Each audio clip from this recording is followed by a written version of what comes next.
लोकसभा चुनाव से पहले उत्तराखंड में धामी सरकार ने यूसीसी को विधानसभा से पारित कराया और अब मार्च के महीने में मोदी सरकार ने CAA लागू कर दिया है। नागरिकता संशोधन कानून यानी CAA पाकिस्तान, बांग्लादेश और अफगानिस्तान के गैर मुस्लिम शरणार्थियों को भारत की नागरिकता प्रदान करेगा। हालांकि ये कानून पूर्वोत्तर राज्यों के आदिवासी क्षेत्रों में लागू नहीं किया जाएगा। CAA लागू होने के बाद देवभूमि उत्तराखंड में एक बार फिर यूसीसी और CAA के मुद्दे पर सियासत गर्मा गई है। बीजेपी जहां इसको ऐतिहासिक फैसला बता रही है, वहीं कांग्रेस ने सरकार की टाइमिंग पर सवाल खड़े कर रही है। ये देखिए, ये एक बहुत बड़ा ऐतिहासिक कदम था देश में। अफगानिस्तान में, पाकिस्तान में रहने वाले जो हिंदू थे, फारसी थे, बौद्ध थे, जैन थे, उन सभी को, सिख थे, उन सभी को भारत की नागरिकता मिल जाएगी। ये उनकी सुविधा के लिए बनाया था। जो पीड़ित थे, जिनके साथ अत्याचार हुआ, अन्याय हुआ, उन सभी को भारत में इस कानून के बन जाने से यहाँ की नागरिकता मिल जाएगी। इसके लिए मैं आदरणीय प्रधानमंत्री जी का और गृह मंत्री भैया ये हमारे घोषणा पत्र का अंग था। हमने इसको कानून बनाया, अब लागू हम अपनी सरकार में कर रहे हैं।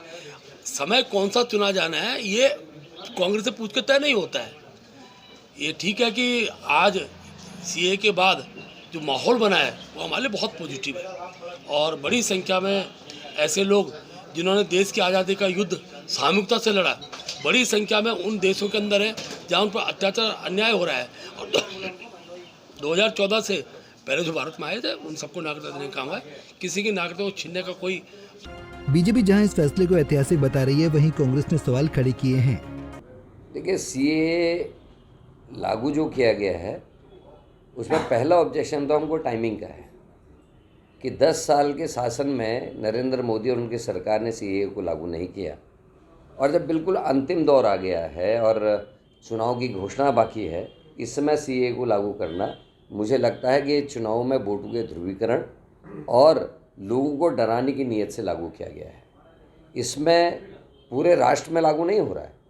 जो संविधान की 6ठी अनुसूची में जो राज्य शामिल हैं, 2019 के जो पूर्वोत्तर के ऐसे राज्य हैं जिनमें आदिवासी या हमारे OBC के लोग हैं, ST के लोग हैं, उनको इससे बाहर किया जा रहा है। तो ये कुल मिलाकर जो मुझे लगता है ये केवल डराने के लिए और चुनावी लाभ के लिए की नीयत से सरकार ने लागू किया है।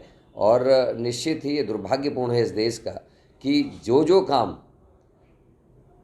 पहले हो जाने चाहिए उनको सरकार ठीक चुनाव से पहले, केवल चुनाव, मतलब बीजेपी का एकमात्र उद्देश्य है और लक्ष्य है चुनाव को देख के ही वो निर्णय लेती है। नहीं तो बीजेपी के प्रवक्ताओं को, उनके प्रधानमंत्री को ये बताना चाहिए कि अगर इनकी नीयत इसमें ठीक थी तो ये इन 10 वर्षों में लागू क्यों नहीं हुआ।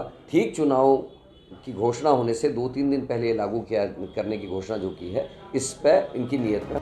कुल मिलाकर चुनाव से पहले यूसीसी के बाद CAA के मुद्दे पर सियासत गर्मा गई है।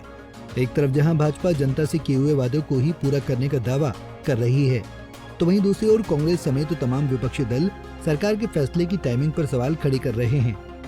देखना होगा लोकसभा चुनाव में इसका क्या कुछ असर देखने को मिलता है।